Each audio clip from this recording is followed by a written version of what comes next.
The renewed push for Americans to get vaccinated against COVID and in many instances get vaccinated for a third time.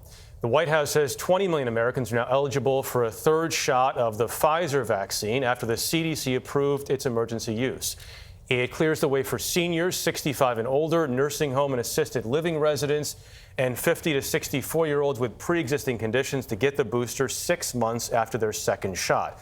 CDC Director Rochelle Walensky also overruled an advisory panel that had refused to endorse the booster for frontline workers, including healthcare employees and teachers. Michael George is here with the latest. Michael, good morning. Jeff, good morning. The Biden administration was clear this is just the beginning. They've ordered enough doses of the booster to be administered from 80,000 locations, including 40,000 pharmacies. We are ready to get booster shots in arms right away.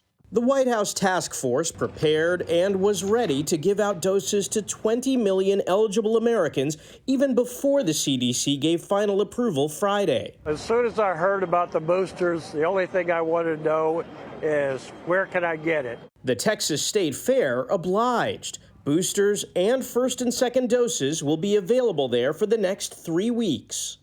Anyone 65 and older who's been fully vaccinated with the shot should get a booster after at least 6 months.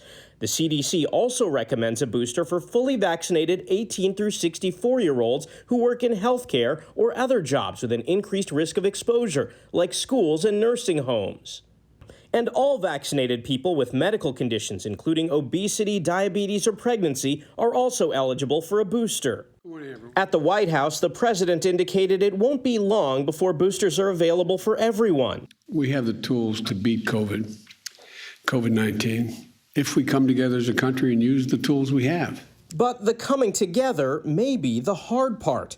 Deaths this week continued at a rate of more than 2,000 people a day. I want to be clear. We will not boost our way out of this pandemic. Infections among the unvaccinated continue to fuel this pandemic. In Montana, where just 48% of the population is fully vaccinated, students at the State University in Bozeman were still arguing over masks yesterday. I simply disagree that safety is better than freedom. Oh, I don't want to wear a mask, I'm vaccinated, what's the point? But now when you see the spiking rates of COVID, especially with hospitals being filled right now, I think it kind of, by not wearing a mask, you're just undermining everyone else's well-being. Montana saw a 66% spike in cases in just the past 2 weeks. Now, people now eligible for a booster also include food and agriculture workers, grocery store workers, and transit workers. But keep in mind, this is only for people who got the Pfizer vaccine. So if you got Moderna or Johnson & Johnson, you'll have to sit tight for now. Do we have any idea when we might see it from Moderna and Johnson & Johnson? They're not really committing to a timeline. They're saying soon, but they're also telling people you can't mix and match. You have to wait for this approval. You can't mix and match. That's different from before. All right. Thank you so much, Michael.